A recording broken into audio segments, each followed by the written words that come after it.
நிலா கையில ராகவ் குடுத்த வாட்ச பார்த்தோனேயும் சோழன் மனசுடைஞ்சு போயிடுறாரு. இதனால அவரு குடுத்த வாட்ச அவரு திரும்ப வாங்கிக்க போறாரா?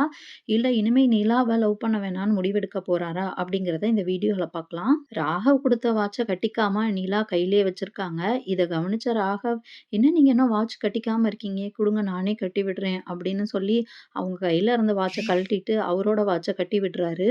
சரி, இப்போ உடனே கழட்டுனா எல்லாரும் தப்பா நெனைப்பாங்களே! ஆஃபீஸ்க்கு முடிஞ்சுட்டு வீட்டுக்கு போனதுக்கப்புறம் கழட்டிக்கலாம் அப்படின்னு நிலா அப்படியே விட்டுர்றாங்க.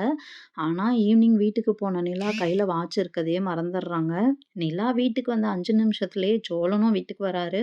ரொம்ப டயர்டாயி வராரு. ஆல்ரெடி ராகவ் போட்ட ஸ்டேட்டஸ்ல அவரு வாட்ச் கிஃப்ட் பண்ணத சோழன் பார்த்துட்டாரு. இதுல ரொம்பவே அப்செட் ஆயி வீட்டுக்கு வராரு. வீட்டுக்கு வந்தோனயும் நிலா, "வாங்க எப்படி இருந்துச்சு? ஓகேவா உங்களுக்கு? ரொம்ப டயர்டா இருக்கீங்களா?" அப்படின்னு அவங்க அக்கறையோட தான் விசாரிக்கிறாங்க. ஆனா, சோழன் அவங்க கையில இருந்த வாட்ச பார்த்துட்டு ரொம்பவே மனசுடைஞ்சு போயிர்றாரு. "நம்ம நேத்தே வாட்ச் குடுத்தோம். ஆனா, அத அவ கட்டவே இல்ல. ஆனா, இன்னைக்கு தான் அவன் குடுத்தான். அத உடனே கட்டியிருக்கா.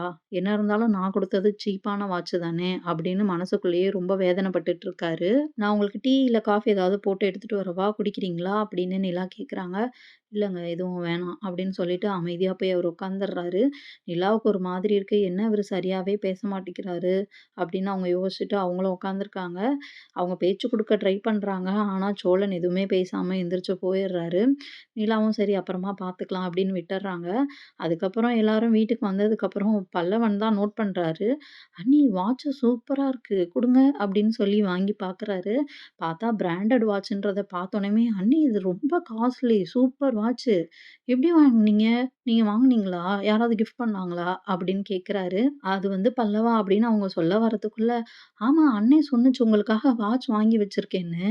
"அதுதானா இது? அண்ணே செம்ம காஸ்ட்லியா வாங்கியிருக்க. இவ்ளோ காசு சேர்த்து வச்சிருந்தியா நீனு?" அப்படின்னு அவரு சொல்ல, நிலா ரொம்பவே சங்கட்டமாகுறாங்க. "இல்ல, இல்ல பல்லவா இது ஆஃபீஸ்ல குடுத்தாங்க. பிரசன்டேஷன் நல்லா பண்ணதுக்காக குடுத்தாங்க. ஆஃபீஸ்ல எல்லாருக்குமே குடுப்பாங்க. யாரு வந்து நல்லா ஒர்க் பண்றாங்களோ அவங்களுக்கு இந்த மாரி வாட்ச் குடுப்பாங்க. அந்த மாரி தான் எனக்கும் குடுத்தாங்க. ஆக்சுவலா நான் வந்ததுமே கழட்டணும்னு நெனச்சேன். மறந்துட்டேன்" அப்படின்னு சொல்லிட்டு வேக வேகமா கழட்டுறாங்க. சோழன் ரொம்பவே அப்செட் ஆயி உட்கார்ந்துருக்காரு. பல்லவன் கேட்குறாரு, "ஏண்ணே அப்ப நீ வாட்ச் வாங்கி வச்சிருக்கேன்னு சொன்னியே, அத குடுக்கலையா அண்ணிட்ட?" அப்படின்னு கேட்குறாரு. "டேய் சும்மா இருடா" அப்படின்னு சொல்லிட்டு அவரு அமைதியா உட்கார்ந்துருக்காரு. நிலா என்ன சொல்றதுன்னே தெரியாம அமைதியா உட்கார்ந்துருக்காங்க. சோழன் கண்டிப்பா இத தப்பா எடுத்திருந்திருப்பாரு. அவரு முன்னாடி அவரு கட்டுன வாட்ச கட்டாம நான் இன்னைக்கு குடுத்த வாட்ச கட்டியிருக்கிறது கண்டிப்பா அவருக்கு கஷ்டமா இருக்கும். என்ன பண்றது அப்படின்னு யோசிச்சுட்டு அமைதியா உட்கார்ந்துருக்காங்க. திரும்ப திரும்ப பல்லவன் வாட்ச பத்தியே அதிகமா பேசிக்கிட்டே இருக்காரு. "சூப்பரான வாட்சு, பிராண்டடான வாட்சு. இது உங்களுக்கு சூட் ஆகுது. நீங்க நார்மலான வாட்ச்லாம் கட்டாதீங்க அண்ணி. இதுதான் உங்களுக்கு நல்லாருக்கு. உங்க லெவலுக்கு இந்த மாரி தான் கட்டணும்" அப்படின்ற மாதிரியே பேசிக்கிட்டு இருக்கது சோழன இன்னும் டென்ஷன் அதிகமாக்குது. இவன் இங்க இருந்தா இத பத்தியே பேசிக்கிட்டு இருக்கான் அப்படின்னு சொல்லிட்டு வாட்ச எடுத்துட்டு கொண்டு போய் உள்ள வச்சுட்டாங்க நிலா.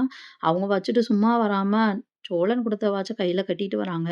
அது சோழன் குடுத்த வாட்சுன்னு தெரியாம பல்லவன் அத பார்த்துட்டு, "என்ன நீ இந்த வாட்ச் நல்லாவே இல்ல. நீங்களா செலக்ட் பண்ணீங்க? நீங்க இந்த மாரிலாம் செலக்ட் பண்ண மாட்டீங்களே! இத விட அந்த வாட்ச் தானே உங்களுக்கு நல்லா இருந்துச்சு" அப்படின்னு சொல்ல சோழனுக்கு ரொம்பவே டென்ஷன் ஆயிடுச்சு. ஆமா. இந்த மாரி ரோட்டு கடையில வாங்குன ரூ. 500 வாட்ச்லாம் உங்களுக்கு நல்லா இருக்காதுங்க. நல்லா பிராண்டடா வாங்கி காஸ்ட்லியா போட்டுக்கோங்க. அதுதான் உங்களுக்கு நல்லாருக்கும். அப்படின்னு சொல்லிட்டு அவரு கோவமா எந்திரிச்சு போயிர்றாரு. ஒண்ணுமே புரியாம பல்லவன் உட்கார்ந்துருக்காரு. "என்னாச்சு? அண்ணன் ஏன் இந்த மாரி கத்துது?" அப்படின்னு அவரு கேட்க, அதுக்கப்புறம் தான் நிலா சொல்றாங்க, "இதுதான் சோழன் வாங்கி குடுத்த வாட்ச்சு. ஆக்சுவலா நான் இன்னைக்கு இதுதான் கட்டிட்டு போனேன். நான் அவருக்கு ஃபோட்டோ கூட எடுத்து அனுப்பலாம் அப்படின்னு எடுத்தேன். ஆனா நேத்து நான் ஹக் பண்ணதுக்கே அவரு வந்து பெருசா பில்டப் பண்ணிட்டாரு. இந்த ஃபோட்டோ அனுப்புனா இன்னும் ஏதாவது பண்ணுவாருன்றதுனால நான் அனுப்பாம விட்டுட்டேன். ஆஃபீஸ்க்கு போனதுக்கப்புறம் இத கையில எல்லாரும் சேர்ந்து கட்டி விட்டாங்களா, அதனால அத அங்க கழட்ட வேணாம், வீட்டுக்கு வந்து கழட்டிட்டு மாத்திக்கலான்னு யோசிச்சுட்டு இருந்தேன். அதுக்குள்ள அவரு பார்த்துட்டாரு. நீயும் வேற இந்த மாரி சொல்லிட்ட அப்படின்னு நிலா சொல்லிட்டு இருக்காங்க. "சரி விடுங்க அண்ணி, அவன் சரியாயிருவாங்க அண்ணே" அப்படின்னு அவரு சொன்னாலும் நிலாவுக்கு மனசு உறுத்திக்கிட்டே இருக்கு. சோழன்ட்ட எப்படியாச்சும் நம்ம சொல்லணும். "நீங்க குடுத்த வாட்ச தான் நான் அன்னைக்கு கட்டிட்டு போனேன்" அப்படின்றத சொல்லணும் அப்படின்னு ரொம்பவே எதிர்பார்த்துக்கிட்டு இருக்காங்க. ஆனா சோழன் அவங்கள கண்டுக்காமலே அங்கிட்டும், இங்கிட்டும் போயிட்டு வந்துகிட்டே இருக்காரு.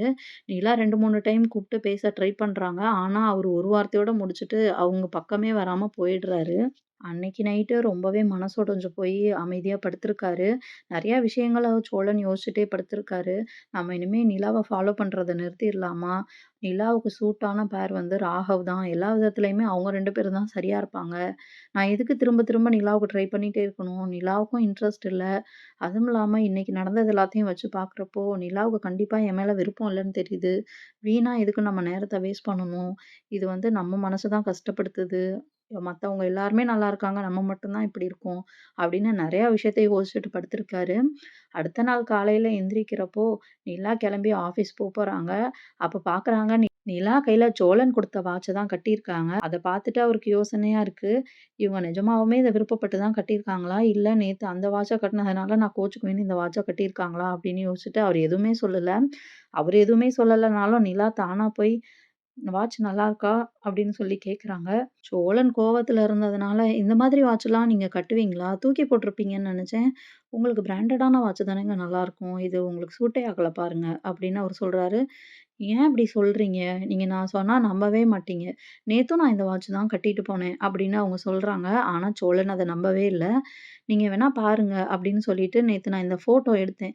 சரி எங்க நான் இத அனுப்புனா இதுக்கும் நீங்க பில்டப் பண்ணிருவீங்க வீட்ல அப்படின்னு உங்களுக்கு அனுப்பாம விட்டுட்டேன். இங்க பாருங்க நீங்க நம்பலன்னா நான் காட்டுறேன் பாருங்க." அப்படின்னு சொல்லி நேத்து காலையில எடுத்த ஃபோட்டோவ காட்டுறாங்க. அத பார்த்தோனே கொஞ்சமா சோழன் மனசு இறங்கி வராரு. சோழன எப்படியாவது கன்வின்ஸ் பண்ணணும்னு நிலா கொஞ்சம் பேசிட்டு இருக்காங்க. ஆக்சுவலா எனக்கு இந்த வாட்ச் ரொம்ப புடிச்சிருக்கு. எனக்கு புடிச்ச மாடல்ல இருக்கு. நான் இந்த மாதிரி தான் போடுவேன். இந்த கலர் தான் என்னோட ஸ்கின்னுக்கு செட் ஆகும். நான் பிராண்டட் வாட்ச்லாம் அவ்வளவா விரும்ப மாட்டேன். அதனால எனக்கு இந்த வாட்ச் ரொம்ப புடிச்சிருக்கு சோழன். ரொம்ப தேங்க்ஸ் அப்படின்னு சொல்லிட்டு ஆஃபீஸ்க்கு கிளம்புறாங்க. வெளியில வந்ததுக்கப்புறம் திரும்ப சோழன கூப்ட்டு, "என்ன ட்ராப் பண்றீங்களா ஆஃபீஸ்ல?" அப்படின்னு கேட்குறாங்க. சோழனும், "சரி ஓகே வரேங்க" அப்படின்னு சொல்லிட்டு அவரும் போய் ஃப்ரெஷ் ஆயிட்டு கொண்டு போய் ட்ராப் பண்ண போறாரு. ஆஃபீஸ்ல போய் இறங்குறப்போ 2 பேரும் நல்லா பேசிட்டு இறங்கி வராங்க. அத பார்த்த ராகவுக்கு செம்ம காண்டாகுது. அதே நேரத்தில நிலா கையில அவர் குடுத்த வாட்ச் இல்லங்கிறத பார்த்தா அவரும் மனசு உடைஞ்சு போயிடுறாரு. என்ன நிலா திரும்ப அதே வாட்ச் கட்டிட்டு வந்திருக்காங்க. அந்த வாட்ச கட்டல. ஒருவேளை இந்த வாட்ச் அவன் குடுத்ததா இருக்குமோ! அப்படின்னு அவர் யோசிச்சுட்டு இருக்காரு. 2 பேரும் ஒருத்தருக்கு ஒருத்தர் பார்த்துக்கிறாங்க. பார்த்துட்டு 2 பேருமே முறைச்சுக்கிறாங்க. ராகவுக்கு இது சோழன் குடுத்த வாட்சுன்னு தெரியாது. ஆனா சோழனுக்கு அது ராகவ் குடுத்த வாட்சு, இது அவரு குடுத்த வாட்சுன்றது தெரியும். இதனால 2 பேருக்குமே முறைச்சுக்கிட்டு இருக்காங்க. இவங்களுக்கு நடுவுல நிலா இருந்து 2 பேரையும் பார்த்துக்கிட்டு இருக்காங்க. இது எங்க போய் முடிய போது? எப்போ ராகாவிட்ட நிலா எல்லா உண்மையும் சொல்லப் போறாங்க? தனக்கு கல்யாணம் ஆயிடுச்சு சோழன் கூட அப்படின்னு சொல்லுவாங்களா? இல்ல நான் சோழன லவ் பண்றேன்னு சொல்லுவாங்களா? அப்படின்றத நம்ம பொறுத்திருந்து பார்க்கலாம். இந்த வீடியோவுக்கு லைக் பண்ணிட்டு நம்ம சேனல சப்ஸ்கிரைப் பண்ணிக்கோங்க. ச்சே! பாவம்டா நிலா. எவ்ளோ பயந்துருக்கும். தூங்காம கூட உட்காந்து வேல பார்த்துட்டு இருந்துச்சு. "நல்ல வேல பண்ண சோளா, சூப்பர்டா" அப்படின்னு சொல்றாரு சேரன். "நீ என்னடா ஒண்ணுமே சொல்லாம இருக்க? நீயும் ஏதாச்சும் புகழ்ந்து பேசுடா அண்ணன" அப்படின்னு பல்லவன பார்த்து சொல்றாரு சோழன். "நானும் வேணா உன்ன கட்டி பிடிக்கட்டா?" அப்படின்னு கேட்குறாரு. "ச்சீ! அதுக்கு வேற மாரி பையன பாருடா" அப்படின்னு சோழன் சொல்லிட்டு, "உனக்கு காண்டுடா, உங்க அண்ணி என்ட்ட விழுந்துட்டா" அப்படின்னு. "நீங்க வேணும்னா பாருங்க, அவ சீக்கிரமே என்கிட்ட வந்து லவ் பண்றேன்னு சொல்ல தான் போறா. நாங்க சேர்ந்து வாழ தான் போறோம்" அப்படின்னு சொல்லிட்டு இருக்காரு. அத கேட்கும்போதே நடேசனுக்கும், சேரனுக்கும் ரொம்ப சந்தோஷமா இருக்கு. ட்விஸ்ட் என்னன்னு பார்த்தீங்கன்னா, நடக்கிற எல்லாத்தையுமே வெளியில ஓரமா நின்னு நிலா கேட்டுட்டு இருக்காங்க. அதோட இன்னிய எபிசோடு முடியுதுங்க. அடுத்தடுத்து நடக்க போறதெல்லாம் கூடிய சீக்கிரம் பார்க்கலாம். இந்த வீடியோக்கு லைக் பண்ணிட்டு நம்ம சேனல சப்ஸ்கிரைப் பண்ணிக்கோங்க.